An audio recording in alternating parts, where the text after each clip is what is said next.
if you thought that electing a Republican president was going to stop all the infringements, that the gun control was all going to get rolled back, and the ATF was just going to play nice with everybody and stop screwing with people, well, today's video is for you then. The truth of the matter is that while Democrats stump for gun control, it is usually the Republicans that either allow it to happen or outright pass it. For instance, the worst gun control that has ever been passed in this country was signed into law by Ronald Reagan. And today, while the administration is talking a good game, their ATF is doing other things. That and more after we hear a quick word from today's sponsor. Today's video is brought to you by XS Sights.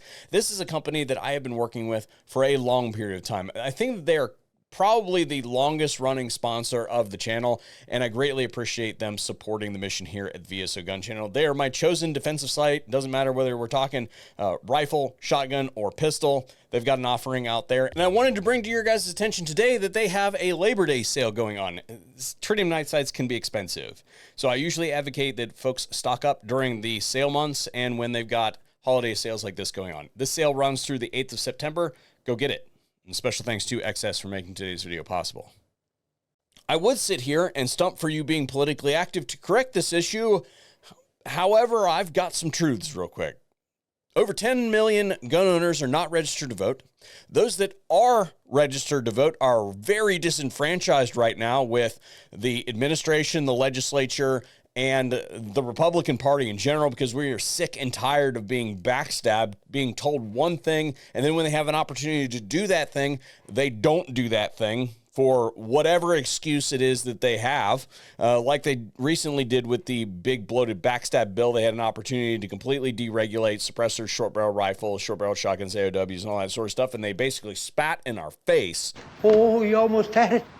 You gotta be quicker than that. The midterm's not going to be very good for them. So when it comes to what we're about to talk about here today, I have very little faith that the administration will have any idea what they're even looking at when it comes to this. So when it comes to being politically active on this one, yeah, you can say that, but I think the message here is that when a manufacturer produces something, they should be cognizant of what they are submitting to the ATF and what kind of direction that might bear going forward. So what I have here in front of you is somebody decided that they were going to make a, shall we say, incomplete 365. And this is what the ATF said. Bureau of Alcohol, Tobacco, Firearms, and Explosives, Firearms Technology Industry Services Branch.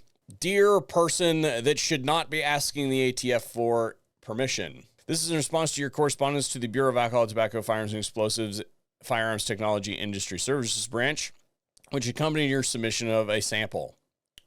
Module blank P365 partially complete frame submission.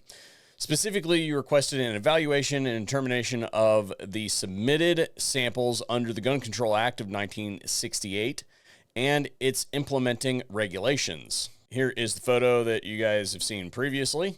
FTISB has determined that the submitted sample has reached a stage of manufacture where it may readily be completed, assembled, restored, or otherwise converted to function as a frame or receiver. Therefore, the submitted P365 partially complete frame is a firearm as defined in the Gun Control Act.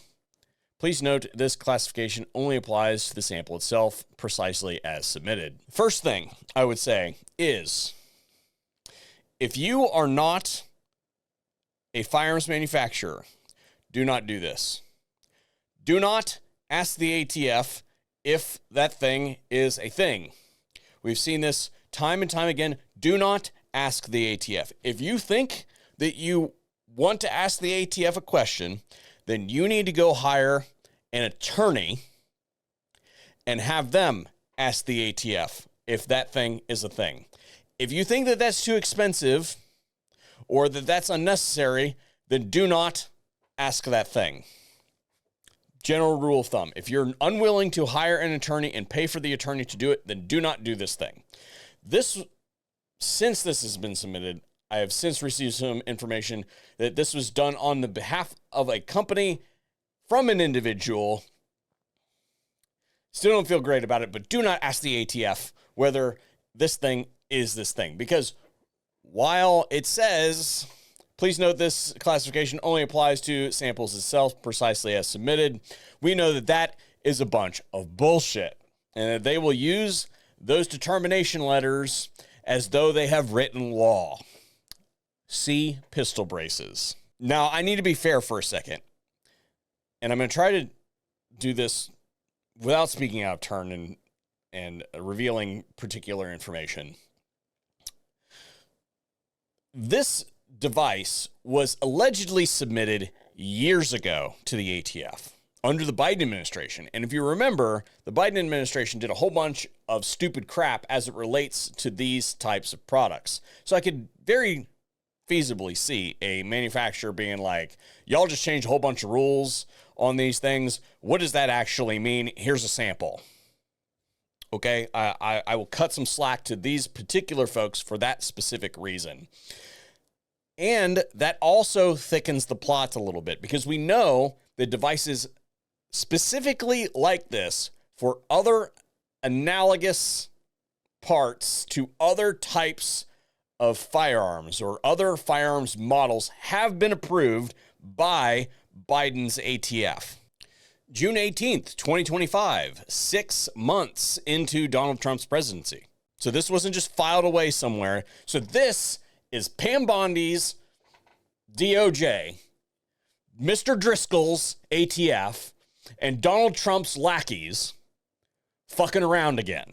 I know that Brandon Herrera is running for Congress again, but this is why we really needed him to become director of the ATF, so he could go in there and gut that place so that it wouldn't be able to do stuff like this. Apparently, this is somebody who feels completely comfortable in their job, making a determination that is anti-Second Amendment yet again. And instances like this are why gun owners are disenfranchised with the political process. Because it never changes. Doesn't matter who's in. Same story, different day. Hey, I just want to give a special thanks to all of you who watched the video all the way through and didn't just click off when the credits started to roll. I really appreciate you helping with my watch time. And we don't know what's going on with YouTube right now. There's something up. There's an algorithmic shift of some kind, and we're not entirely sure that it's all internal YouTube either. So it's across the board. There are problems with the platform, and I don't want to speak on it right now, but we think there's possibly some malintent behind it. So what we do know absolutely does work is interacting with the video in some way to help boost the engagement on the video, because somewhere that goalpost has been moved. And we don't know quite what it is right now, but liking, sharing, leaving a comment down below absolutely helps out. And I thank you all for being here and sharing this out to those who need to see it.